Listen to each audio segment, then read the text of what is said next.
नमस्कार दोस्तों, हर हर महादेव, ओम शिवाय नमस्तुभ्यम। गुरु जी के चरणों में कोटि कोटि नमन।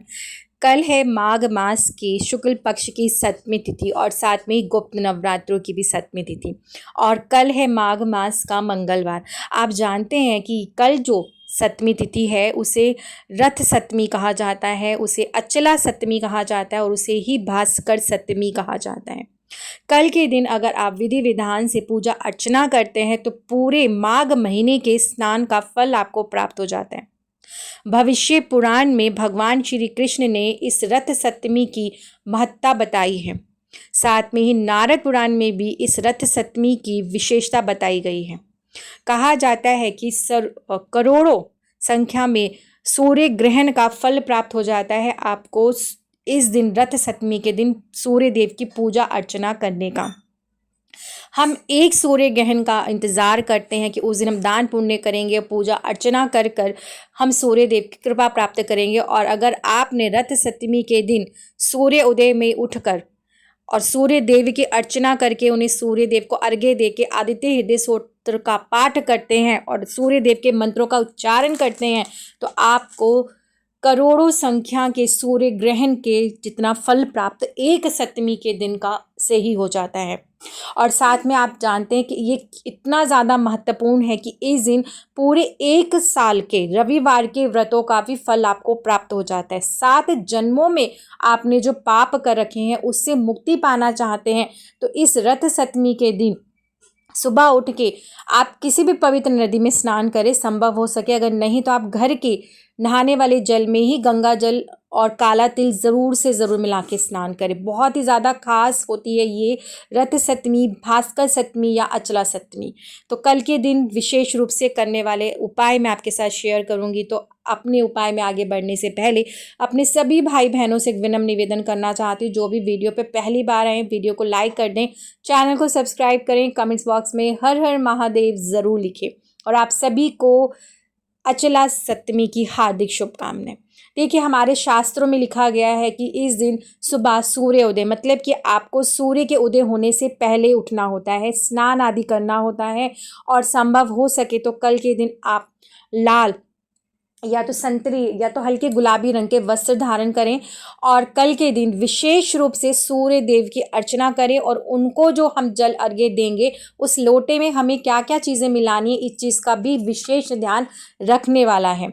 कल के दिन आप गायत्री मंत्रों का उच्चारण करें, सूर्य देव के मंत्रों का उच्चारण करें। बहुत ही सरल मंत्र होता है सूर्य देव का, ओम सूर्य देवाय नमः मंत्र का उच्चारण करें। जितना ज़्यादा कर सकते हैं आपके जीवन में प्रकाश सदैव बना रहेगा, सारा अंधकार दूर होगा और आपके जीवन की जितनी नेगेटिविटी है वो दूर होगी और आपके हर क्षेत्र में आपको सफलता मिलेगी। आपका भाग्य सूर्य देव चमकाएंगे और सूर्य देव को गुरु की तरह भी मान के उनकी पूजा अर्चना की जाती है तो आपका भाग्य उज्जवल होता है। तो आज मैं आपके साथ ऐसी कुछ खास विशेष उपाय बताऊंगी। अब आप सुबह उठ के स्नान आदि जब कर रहे हैं, कर लिया आपने, सारी चीज़ों से निर्वृत्त हो चुके हैं, तो आपने जब सूर्य देव को अर्घ्य देना है उस लोटे में जो चीज़ आपने मिलानी है उसे जानना बहुत ज़्यादा ज़रूरी है। और आपको बता दूं कि जब हम सूर्य देव को प्रसन्न करना चाहते हैं तो सूर्य देव किससे प्रसन्न होते हैं?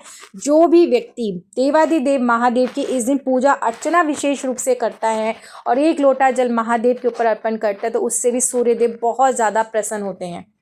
आपकी कुंडली में अगर सूर्य कमज़ोर स्थिति में है, सूर्य बलवान नहीं है, तो उसे बलवान करने के लिए भी देवादिदेव महादेव के ऊपर एक लोटा जल अर्पण करें तांबे के लोटे से और सूर्य देव के मंत्रों का उच्चारण करें तो इससे भी आपका कुंडली में सूर्य ग्रह मजबूत होता है।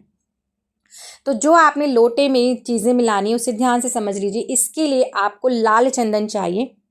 लाल चंदन आपने थोड़ा सा मिलाना है और लोटा जो आप लेंगे वो आपका तांबे का पात्र होगा। तांबे के पात्र में आप जल भरेंगे, उसमें लाल चंदन मिलाएंगे। लाल रंग का पुष्प, गुड़हल का ले लीजिए, नहीं तो आप गुलाब का फूल ले लीजिए, जो भी आपको लाल रंग का फूल मिल जाए आपने वो फूल एक लेना है।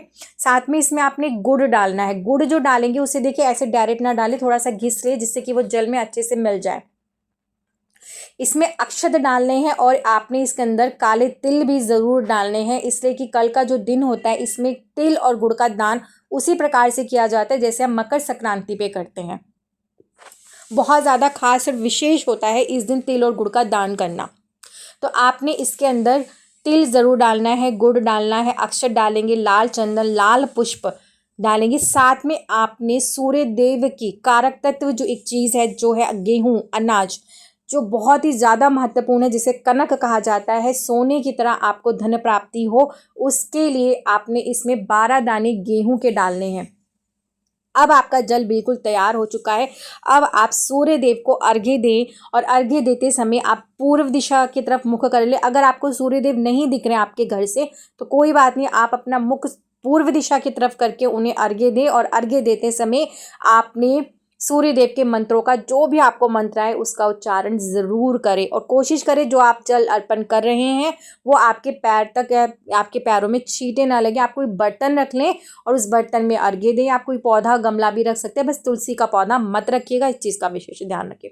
इस तरह से आप सूर्य देव को अर्घ्य दें और अर्घ्य देने के बाद आपने आदित्य हृदय स्तोत्र का पाठ करना है। सूर्य देव की विशेष कृपा प्राप्त होगी। इसलिए कि आपको बता दूं कि सूर्य देव ही कैसे देव हैं जिनके रोज हमें साक्षात दर्शन होते हैं। हमने भगवान नहीं देखे मगर सूर्य देव तो देखे हैं ना, और सूर्य देव देव हैं और हमें रोज उनके साक्षात दर्शन होते हैं। इस तरह से आप सूर्यदेव को अर्घ्य दें। अब दूसरा जो विशेष उपाय रहेगा वो देवादिदेव महादेव पे हमें किस प्रकार से जल अर्पण करना है, जिससे कि हमारे घर के जितनी रोग, बीमारी, कष्ट है वो दूर हो सके। सभी चाहते हैं कि उनके घर में धन संपदा की कमी कभी ना हो, उनके घर में सुख समृद्धि सदैव बनी रहे। देवादिदेव महादेव की विशेष कृपा परिवार के सभी सदस्यों पर बनी रहे। तो उसके लिए एक छोटा सा उपाय जो आपने करना है, आपको एक लोटा जल लेना है। मतलब कि आप एक बड़ा पात्र ले लें, बर्तन ले लें, जिसके अंदर की 7 लोटे जल आप अपने घर से लेके चले जाएं। नहीं ले जा सकते तो आप एक लोटा जल लेके जाओ और वहाँ पे जाके मंदिर में जो भी बाल्टी है जल आप वहाँ पे जाके उसमें मिक्स कर सकते हैं।